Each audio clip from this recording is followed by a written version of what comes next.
President Joe Biden once again broke his campaign commitment to keep the Department of Justice non-political, critics say, calling Attorney General Merrick Garland's latest directive to the FBI to investigate threats of violence at school board meetings a clear move to politicize the DOJ.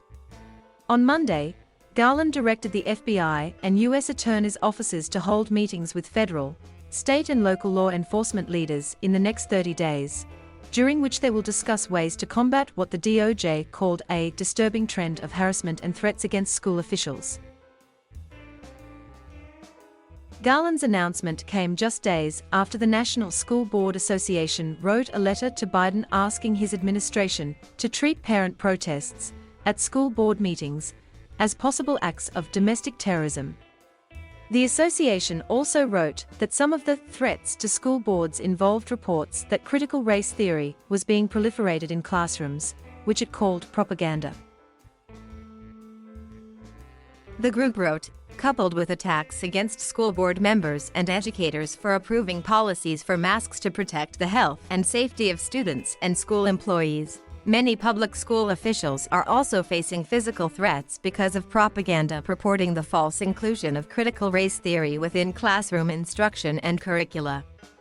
This propaganda continues despite the fact that critical race theory is not taught in public schools and remains a complex law school and graduate school subject well beyond the scope of a K-12 class. However, one of the largest teacher unions in the country, the National Education Association, has publicly endorsed and defended teaching CRT and called for its expansion in the classroom. As a result, legal experts and elected officials are calling this latest move by DOJ gross federal overreach and a blatant attempt to push CRT in the classroom. This is the latest shameful attempt to force critical race theory upon our impressionable children, against the will of their parents. We will not tolerate this gross federal overreach and intimidation of Arizona families.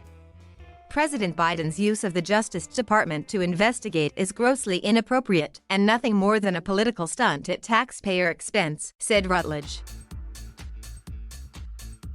Threats of violence to anyone, including local school board members, will not be tolerated, and my office will work with local law enforcement to prevent and prosecute any such criminal conduct. President Biden's use of federal law enforcement would be better spent protecting all Americans from the influx of individuals flooding our southern border.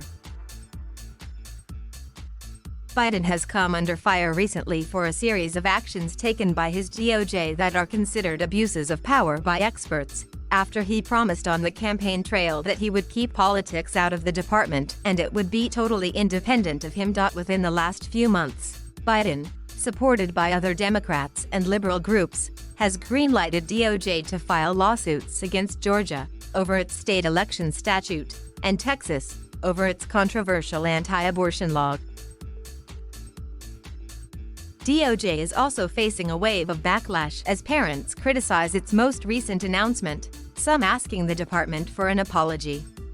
"I am what a domestic terrorist looks like," asked Asrin Nomani, Vice President of Investigations and Strategy at Parents Defending Education. "You owe parents an apology."